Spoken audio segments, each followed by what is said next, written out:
Unseen Enemy by Matt Edzan. Narrated by Matt Edzan. Part 5. Chapter 33. Holuk's Taoiseach. Gibson sat inside his cell with his head buried in his hands. The last few hours had been something he had never experienced, even at the lowest points of the Pinnacle War. He had begun to question himself. Had his brief stint in retirement stripped him of his ability to lead? The Captain Gibson, who had defeated many Poruk vessels, would never have succumbed to the Toaxi so easily, even if the Toaxi had the advantage of a superior technology that allowed them to penetrate their shields. Had he lost his touch? The worst part of the matter was that he didn't have an answer. The Toaxi had caught him by surprise. He shouldn't have been so complacent with them, especially after that initial encounter when they had just exited hyperspace. UHA hadn't also given him sufficient intelligence on the new enemy. Gibson knew he was fishing the waters to blame someone else for his complacency, but he knew better than that. Being in command brought with it certain underlying truths. If your mission was a success, you got all the credit, but if it went south, you got all the blame and things were looking bad right now. He looked up. No one was around. He didn't know where the rest of the crew had been sent to. He could only hope they were still alive. Once the Toaxi had taken over the UHA Hornet, they had rounded up all the crew and then navigated the vessel into orbit around Taoiseach. From that point onwards, he and his crew had been shoved into shuttles at gunpoint and taken down to the surface. The Toaxi had been careful to keep his eyes and those of his crew away from the city itself. However, Gibson had managed to catch a handful of glimpses of the city. He overheard one Toaxi refer to the city as Holuk's. It was a massive one in spiral towers. One thing that Gibson noticed was the newness of the city. Holuk's must have been built recently. He would estimate probably within the last year. Gibson had also gotten a sense that they were around the eastern continent of Taoiseach. He had also overheard a few Toaxi males mumbling amongst themselves. It was the same place where Exo and Chevron had traveled into. Surprisingly, during the entire process, his crew had been obedient to the Toaxi. They had followed his instruction without trying to resist. It probably had to do with the fact that a majority of the crew was still new to him and each other. Gibson closed his eyes. He couldn't comprehend the failure of the mission. He had been the only hope of finding his daughter again. He doubted UHA would commission another captain and a vessel to venture forth to find out more intelligence. All that they had been required to do was gather intelligence. But things had unraveled quickly. Was his daughter lost forever? Had he lost his chance to find her and salvage his relationship with her? He had not been there for his wife, and now it was becoming increasingly apparent he wasn't going to be there for his daughter. A clanging sound broke him out of his thoughts. Someone was hitting the bars of his cell. I cannot believe the mighty Captain Gibson of humanity sits in my cell, wallowing in his own failures, Captain Riot sneered. I never thought I would see this day. Do you know how much I wanted to kill you during the war? Your incessant need to meddle in other species' affairs was intolerable. But it seemed you never learned your lesson. Here you are again, invading Toaxi space when we haven't done anything to you. Your intrusion was an unprovoked attack. Gibson narrowed his eyes. Although the Toaxi species hadn't been a direct enemy during the Pinnacle War, they had been an obstruction towards humanity when attacking the Poruk. He had never understood why the Toaxi had wanted to get themselves involved in someone else's war. Despite that, Gibson had never been able to prove the intentions of the Toaxi species in those days. And once the peace treaty was signed, UHA turned a blind eye to the past. But Gibson never forgot the Toaxi, and he had been right not to forget them. Unfortunately, complacency had gotten the better of him. While peace had prevailed between humanity and the Poruk, the Toaxi species had been advancing in leaps and bounds. I told you that we weren't invading your space, Gibson insisted. My crew is new and must have mistakenly entered Toaxi space. Rai raised his voice. Do you take me for a fool? I know you came to our space looking for our masters. Gibson stood and eyed the Toaxi captain. Who are your masters? You'll find out in time, but now is not the time. I came here for a purpose. Gibson folded his arms. Which is? Where is Captain Surly? I don't know. We know she was on your vessel when you entered the neutral zone, Rye observed. But where is she now? Gibson sat back down and closed his eyes. He felt a stirring of hope. For whatever reason, the Toaxi had failed to identify that Surly had been on the shuttle. Rye's question had also revealed that the Toaxi hadn't captured his XO and Surly. There was hope. Unless the both of them were dead. Gibson opened his eyes. Why do you want her? You have me already. Do you know who Surly is? Gibson shrugged. She is one of the most decorated captains in the whole Poruk Empire, Rye replied. My masters are very interested in her. Chapter 34, Lattice T-Shock. The moment Surly stepped through the door of the first structure, she found herself walking down a long, dimly lit corridor that descended below the surface. The corridor opened into a large square chamber with lattice-like walls enclosing it. A few doors stood out on each wall. Surly stared briefly at one wall. She could make out the presence of Toaxi on the other side. This place is really like a lattice, Siobhan whispered. Thule led them to the other end of the chamber, where there was a round table and chairs. You can sit here and wait, Thule said. Surly nodded as Thule turned and left them alone in the chamber. Siobhan kept glancing around the chamber. Then, a sound made Surly turn around and look at the wall nearest to the round table. Yellow Toaxi eyes. Dozens of them peered through the wall. Surly found the attention uncomfortable. She turned back and stared at the entrance on the other end of the chamber. But Siobhan kept staring at the wall. You shouldn't look at them, Surly admitted. Siobhan turned back. It's hard not to. What's this place? It appears to be their refuge away from the city, Surly replied. Another sound emerged from the other side of the chamber. Grook had just stepped in and was approaching them. After he took a seat opposite them, he flexed his hands and stared at them. Why are you here? Is it because of the Prionen? What's the Prionen? Surly asked. I'm surprised you don't know, Grook said. Surly ignored the insinuation in his words. The Prionen are an advanced species that came to our homeworld 2 years ago, Grook highlighted. Surly frowned. Her right hand tried to touch the non-existent neural implant. She quickly put it down before Grook noticed anything. Based on Grook's reply, the Prionen species had seemed to have made first contact with the Toaxi towards the last stages of the Pinnacle War. That made sense. Her last journey to T-Shock would have been right before the Prionen arrived. What did they want? Siobhan asked. Surly was mildly annoyed with the interruption by the female human. Siobhan didn't even know what was going on here. Grook didn't seem to notice it. The Prionen species came with an offer that we couldn't refuse. They wanted to help us grow as a species. Surly, you know our kind. Our leaders welcomed the Prionen with open arms. It was our chance to rise in the galaxy. Surly nodded reluctantly. Even during her last trip to T-Shock, their leaders had implored the Poruk Empire to help them as a species. However, the Poruk Empire refused to help them. The Poruk Empire wasn't interested in helping other species gain strength and technology. While the Poruk Empire was vast, the Porukian leaders were no longer interested in expanding their empire. Surly believed the leaders understood the inherent difficulties of maintaining an already vast empire. Instead, the Poruk Empire's sole purpose was to protect its own interests. That had been one primary reason which led to the design and creation of the galactic weapon, a weapon that could destroy multiple fleets or even a planet and deter any potential threats to the Empire.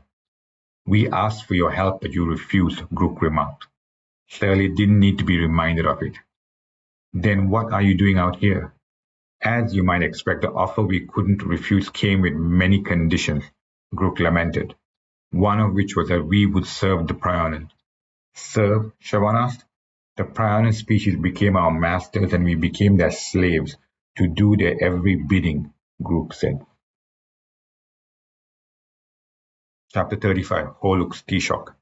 Gibson frowned. Why do your masters want her? Rai smiled. That's not your business. What's important is that my masters want her. That's enough for me. I'm only here to serve my masters. Gibson stared at his Toaxian counterpart. Rai was crazy. He couldn't understand what had become of the Captain Rai he had known. Although the male Toaxi spoke and sounded like Rai, this wasn't the captain he had previously encountered. Something was different. The Captain Rai that Gibson had known was a proud Toaxian. For Rai to talk as a slave was unthinkable. Had the alien masters of the Toaxi done something to him? It was a possibility. What happened to you, Rai? Gibson asked. I was enlightened to a new realm of possibilities, Rai laughed. Enlightened to be a slave, you mean? Rai raised his voice. How can I expect someone like you to understand? In Gibson's mind, Rai clearly was on the way to lunacy. That, if true, was terrifying. Gibson, are you going to tell me where Surly is? Rai demanded. A captain of your stature must know her location. Gibson sensed the desperation dripping from his voice. You should know what happened to her, Gibson replied. I don't know. You are a good liar, Rai scowled. Gibson stared at him. It doesn't matter, Rai muttered. We have our ways of extracting that information out of you. Gibson laughed. If you think you can torture the information out of me, go right ahead. I cannot wait to see this. The Toaxi were not known to torture their prisoners, at least from what Gibson knew of them. This was the Toaxi way of talking a load of crap. Torture is such a primitive mechanism, Rai said. Before Gibson could say anything, Rai turned to a male Toaxi guard behind him. Bring me the device and fine-tune it to search for Surly. Gibson failed to realize that Rai had two Toaxi guards who had been in the shadows, listening to their conversation all this time. One of them stepped forward and pulled out a thin silver device from his pocket. Is it ready? Rai questioned. Yes, Captain, the armed guard replied. Turn it on, Rai ordered, as he stepped aside. Gibson, I gave you a chance to do it the easy way. I won't be held responsible for what happens next. Gibson didn't believe the Toaxi captain's threat for a second, but he had to admit that the Toaxi captain had taken the art of bluffing to the next level. Rai seemed very believable in what he was saying. The armed guard approached the bars around the cell. Gibson stood still. He wasn't going to play the Toaxi mind games. The guard positioned the device towards him in between the cell bars. What the heck is that? Gibson growled. Rai smirked. Gibson heard a sound, and before he could make a move, a dart had hit his left leg. He realized it had come from the device. Gibson looked down, pulled the dart out, and threw it onto the floor. Is that the best you can do? Gibson chided.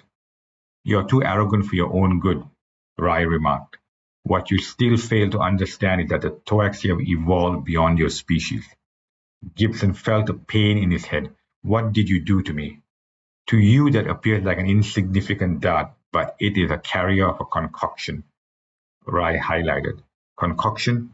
Gibson murmured. He felt his speech beginning to slur as he tried to resist whatever had been released from that dart. A concoction by our masters to extract your memories, Rai highlighted. We targeted those memories related to Surly. I don't have the time to dwell in your mind and sift through all your horrific human memories. Gibson stood slowly and raised his fist in Rai's direction. How dare you? You should have just told me, Rai sneered. You left me with no choice. Then Gibson collapsed onto the floor. Chapter 36, Lattice Taoiseach. Why? Surly asked. Grook looked amused. Why what? Why would you let another species become your master? Surly asked. To her, the whole concept of slavery made no sense. It bordered on insanity. No species should ever give up their sovereignty to another, at least not willingly. Even under a war, resistance was always an option. She found what the Toaxi had committed to do as unthinkable. The Toaxi had been foolish to accept such an offer. They did not comprehend the ramifications. In the end, the Toaxi would be wiped out of existence. I can see you have difficulty accepting what my species did, Grook smiled. I understand your concerns, especially since you have visited our homeworld several times and are accustomed to our way of living. Surly sighed. I cannot comprehend. Because the Poruk have never been in our position, Grook said. Is that why you left the Toaxi species? Siobhan asked. Grook raised his voice. I did not abandon my species. Surly realized Siobhan wasn't experienced in dealing with alien cultures. It was a given concerning her young age. She needed to demonstrate more tact when engaging with cultures she had no knowledge of. She didn't mean it like that, Surly interjected. Siobhan nodded slowly and kept quiet. I did not agree with letting our species be enslaved by another, Grook stated. It was sickening to my very being. I ran away with a group of like-minded Toaxians and we have been hiding in the lattice ever since, and now we are part of the scavengers. How long do you plan to stay out here, Surly asked. Until we find a way to defeat the Prionen, Grook replied firmly. Surly found that plan was primitive at best and full of flaws, but she chose to keep it to herself. Based on her observations in the lattice, the Toaxis scavengers were no match for the Prionen. Wait a minute, Siobhan exclaimed. Are the Prionen currently on this planet? Surly was surprised by the female human's question. It was both intriguing and scary. Grook winced. The Prionen species are everywhere. They come and go as and when they want. Where did they come from, Surly asked. Grook shrugged. No one knows, but some of our leaders have a way to communicate with them. I also don't know how the communication happens. Surly found his ignorance disturbing. Surely the Prionen had come from somewhere. They must have a homeworld out there. Then an alarm pierced the chamber. Grook stood up. We need to get out of here now. Before anyone could move, 3 blue energy bubbles appeared at the entrance to the chamber, revealing 3 armed male Toaxi. Chapter 37, Lattice T-Shock. Take cover, Siobhan shouted as she ducked below the table while pulling out her weapon.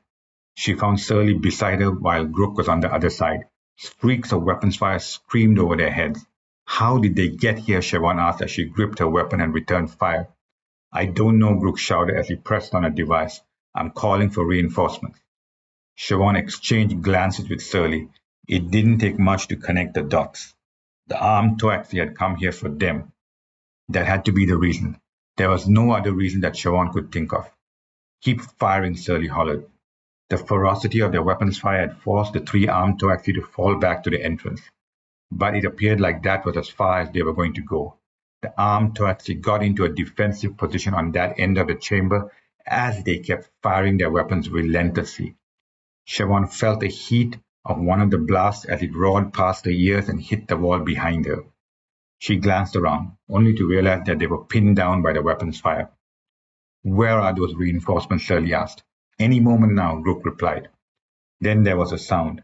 A large group of armed Toaxi scavengers emerged through a door on the left side of the chamber. The appearance of the Toaxi scavenger group caught the 3 armed Toaxi by surprise. They stopped firing and looked at each other. That brief hesitation was more than enough for Siobhan. She stood up, aimed and hit one of them in the head, who went down on his knees. Surly's weapons fire caught the second armed Toaxi in the neck and he collapsed onto the floor.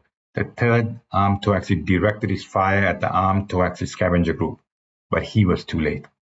He died under the weapons fire from the Toaxi scavenger group. All 3 armed Toaxi bodies were no longer moving. Grook stood up. Get those bodies out of here and secure the lattice. Double up the armed guards at each exit and entrance. The Toaxi scavenger group moved to the center of the large chamber. Surly looked at Siobhan in a strange way. Something was not right. It couldn't be that the Toaxi had only sent 3 armed males. There had to be more of them. Just as Siobhan was about to say something, there was a burst of blue energy around the other end of the chamber. Siobhan's eyes widened as 6 more armed Toaxi guards appeared, and this time they had managed to encircle the group of Toaxi scavengers. Siobhan looked on in horror. The Toaxi scavenger group all turned around and aimed their weapons at the 6 armed Toaxi intruders. Surly turned to her. We need to leave this chamber now. Grook must have overheard Surly as he pointed to a door on the back wall. We cannot leave them there, Siobhan countered. Surly glared at her. We must. Grook then led them out as the sounds of weapons fire erupted behind them. Siobhan turned and followed him with Surly beside her. She didn't want to imagine the slaughter going on in the chamber behind her. The Toaxi scavenger group had little chance of survival. By this time, Siobhan found herself going down a corridor. Her heart was pounding. She checked her weapon. It was still working. She didn't know how they were going to get out of the lattice or where they could even go if they got out of this place. Both sides of the corridor had lattice walls. She could hear the whimpers of scavengers rushing about on both sides of the corridors. The sound of younger ones pierced her heart. Siobhan caught a glimpse of a few pair of eyes staring at her. The fear in those eyes was unmistakable. Where does this lead? Surly asked. It will take us to an exit point, Grook replied. Is it safe to go out to the surface? Siobhan questioned. If the second group of armed Toaxi had been able to precisely appear around the Toaxi scavenger group, it meant they had the equipment that could sense everyone's movement in the lattice. Incredible as it sounded, Siobhan knew it was the truth. We don't have a choice, Grook said. This place is a refuge. It wasn't built to counter an armed invasion. Siobhan could sense the fear in his words. The Toaxi scavenger leader was scared. Then the first explosion rocked the corridor. It seemed to have come from above. Siobhan knew that the Toaxi were most likely dropping bombs on the lattice. Grook stopped at the first explosion. Why are we stopping? Siobhan looked ahead. Two blue energy bubbles appeared further down the corridor. She had been right in her assumption. The armed Toaxi were after them. This way, Grook shouted as he pressed his palm against the side corridor, and a section of it slid open. Chapter 38. Lattice T-Shock. Siobhan found herself in the middle of a large open area. It was complete chaos. There were Toaxi, young and old, fleeing the sounds of weapons fire everywhere. The confusion and fear in their eyes was glaring. She couldn't help herself but be worried for those innocent aliens. They didn't deserve to be caught up in the middle of this crisis. Follow me, Grook hollered. Siobhan and Surly raced behind the Toaxi scavenger leader who seemed to be able to ignore the chaos around him. Siobhan had to jostle through crowds of Toaxi who seemed lost on what to do. One of the female Toaxi tried to cling on to her suit, but Siobhan gently pushed her away. She had no time to let the guilt of her actions consume her. What about the rest of your kind? Siobhan asked. Grook kept moving forward. They will find a way to get out. Siobhan was irritated by the Toaxi scavenger leader's indifference to his own kind. How could he let them be? Then Grook stopped a young male Toaxi. Get all of them to the bunkers and lock yourselves in. Do not come out until you hear from me. What about you? The male Toaxi asked. I'll be fine, Grook replied. Now go. The male Toaxi hesitated before turning and disappearing into the crowd of Toaxi. Why can't we hide in those bunkers? Surly asked. Because this attack on the lattice isn't about us, Grook muttered. They're looking for you, Surly. Siobhan was relieved that the Toaxi scavenger leader had also picked up on the intentions of the Toaxi intruders. Surly grabbed Grook by the shoulder. What do you mean? We've been living in the lattice for over a year now, Grook highlighted, and no one has come to bother us. Yes, we have had some skirmishes with the Toaxi on the surface, but that has been the extent of it. Today is the first time I've seen them appear underground with such perfection. They're using the Prionen technology. I have no doubt about it. The Toaxi do not have such technology. Not until the Prionen came to our planet. But why use it today of all days? Why didn't they attack the lattice before today? The only conclusion I can make is that it is because of your presence in the lattice. Siobhan sighed. She couldn't believe that all the chaos and slaughter happening around them was because of their appearance at the lattice. She heard the screams of a Toaxi child somewhere towards her right. This couldn't be happening. I made a mistake in bringing you here, Grook said. I should have known better. I think they are tracking you somehow. Tracking me, Surly said. There's no way for the Toaxi to track me. Grook lowered his voice. You still don't understand. We are not fighting the Toaxi species. We are fighting something greater than my species. Weapons fire roared past him as Siobhan ducked. I don't have time to explain everything, Grook said as he pointed ahead to a door leading to a corridor. Siobhan grabbed Surly by the shoulder. We should give ourselves up. Then they will stop this slaughter. The Toaxi here don't deserve it. There are families and children here. Surly stared at her. No, I won't allow it, Grook interrupted. I'm not allowing my guest to be taken from the lattice. Siobhan shook her head in dismay as she followed Grook and Surly through the door. She tried her best to ignore the screams behind her. She could only hope that the Toaxi scavengers would find refuge in their bunkers. The corridor ended at a door. Grook gestured for them to be quiet as he pressed on the panel. The door slid open and the hot air of the night crawled over Siobhan's skin. As Grook was about to step outside, Surly grabbed him and pulled him back in. Weapons fire erupted outside. They were trapped. Then a blue energy bubble appeared at the door. This time it wasn't an armed Toaxi. It was a humanoid figure in a shimmering black spacesuit. Siobhan tried to see the figure's face, but it was covered by a helmet that reflected everything. The figure turned and looked at them in a menacing way. Siobhan couldn't discern much of the figure, but she knew it was a Prionen. Surly lunged at it ferociously before Siobhan could stop her. The alien humanoid didn't react. Instead, Surly's body appeared to freeze as it approached the alien. Then she and the alien began to shrink in size. Siobhan looked on in horror as the alien and Surly shrank one more time and disappeared. As soon as Surly had vanished, a device was thrown right in front of Siobhan and Grook. Run, Siobhan shouted as the blast from the explosion threw her body down the corridor. Chapter 39, Holuk's Keyshot. Toaxi General Takon stood and eyed the cylindrical device sitting on his desk. It was the only way for him to contact the Prionen. When the Prionen had first showed up on Taoiseach, the mode of communication had been one of the agreements that Toaxi had to abide with. There was a whir as the cylindrical device started up. A few seconds later, a projection appeared in front of his desk. It was always an oval-shaped bright light. General Takon, a voice boomed out of the bright light. I'm here, General Takon acknowledged. He knew he was talking to a Prionen leader, but that was all he knew. The Prionen were guarded about revealing anything about themselves, even to him. Despite all their cooperation during the last year, it unnerved Takon that he couldn't see eye to eye with the Prionen leader. However, he had learned to adapt to their ways. I would like to commend you on helping us capture the Poruk captain, the voice remarked.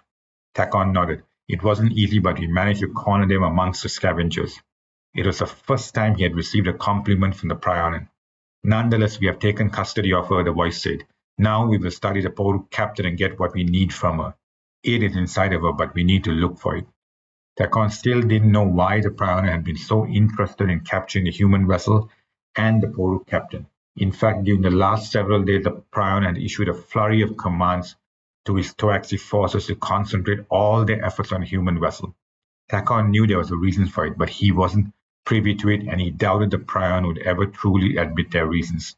What about the human captain, Takon said. You can dispose of the humans, the voice replied. We have no interest in the human captain nor the crew. May I make a request? Takon inquired. The voice paused for a moment. Proceed. I would like to keep the human captain alive, Takon suggested. Why would you want to do that? The voice asked. Takon felt nervous but tried to keep his composure. He didn't know if the Prionen could actually see him through that bright light. The human captain may be more valuable for us alive, Takon said, if that is okay with you. As you wish, the voice replied. We do not see the humans as a viable threat to anything. They are merely a means to an end. The directive is our focus and we will fulfill it. Takon didn't understand about the directive. The Prionen leader had mentioned it a few times before during a prior conversation, but each time the Prionen had failed to elaborate further about it. Thank you, Takon bowed. I have new orders for your forces, the voice announced. You are to start orbital bombardment on those planets that border your part of space. Then you are to annex those to be part of the Toaxi space. Understood, Takon replied. We will begin it immediately. With that, the bright light disappeared and the cylindrical device assumed its innocent posture. Takon wasn't sure of the rationale behind this new phase of bombardment. However, it didn't matter. The Prionen were the masters and the Toaxi followed their instructions. Despite that, he was glad the Prionen had acceded to his one request. Keeping the human captain alive was important. At the right time, Takon would use the human captain to his advantage. Part 5, The End.